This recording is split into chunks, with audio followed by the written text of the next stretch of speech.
All right, guys, so I'm not sure if any of you have seen this, but Malehya Brooks Murray's stepfather, her mom's boyfriend, longtime boyfriend, has spoken to someone on YT. Now, I believe that this was recorded without his permission, so I'm not going to be sharing the actual recording. You guys know how I feel about that. I don't like that kind of stuff at all, but I do feel like because it's been circulating online, it's not going anywhere, and because it's not going anywhere, it's worth at least talking about. So he basically said that Daniel is on, read my lips, I can't say that on here, but he sells, and he also produces. That's what he said.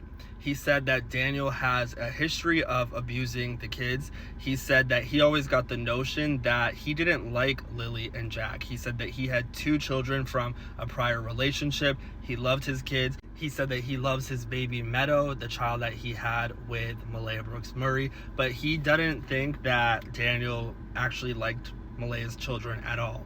He said that he believes that the kids are in the woods, but he believes that they're buried in the woods, far into the woods. He said that Malehya only went to the reserve because her family was there, and she didn't go there to hide from authorities. She went there to get away from Daniel, and that's the only place where she has family, the only place that she could go, apparently. He said that about 3 months prior to Lilly and Jack going missing, Malehya's family actually arranged for moving trucks to go to Daniel's place to help pack up Malehya's things so that she could move out and away from Daniel. But he said that last minute, Malehya Brooks Murray ended up changing her mind.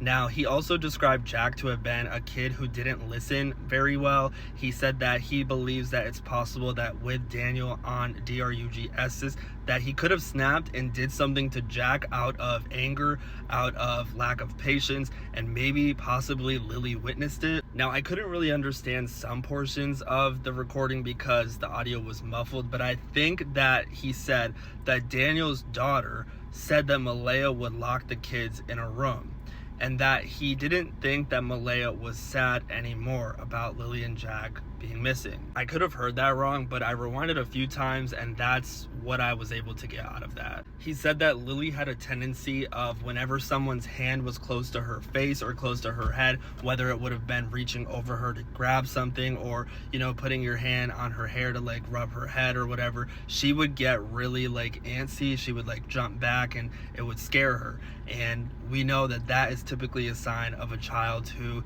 is used to getting hit. So we have him saying that, in addition to him also saying that he believed that Lilly and Jack were hit by Daniel. It raises the question of, 1, is that true? And 2, is it related to Lilly and Jack's disappearance to some degree? And when I say is it related, I'm not only just referring to did Daniel do something to unalive these kids, but also did these 2 kids willingly choose to run away because they wanted to get away from him and get away from where they were living. And then one of the last things that I found to be really interesting was he said that CPS was actually at the home back in December. So yeah, that's ultimately what Malehya's mom's boyfriend stated. Take that with a grain of salt. We know that Daniel is going after Malehya. We know that Malehya and her family are going after Daniel.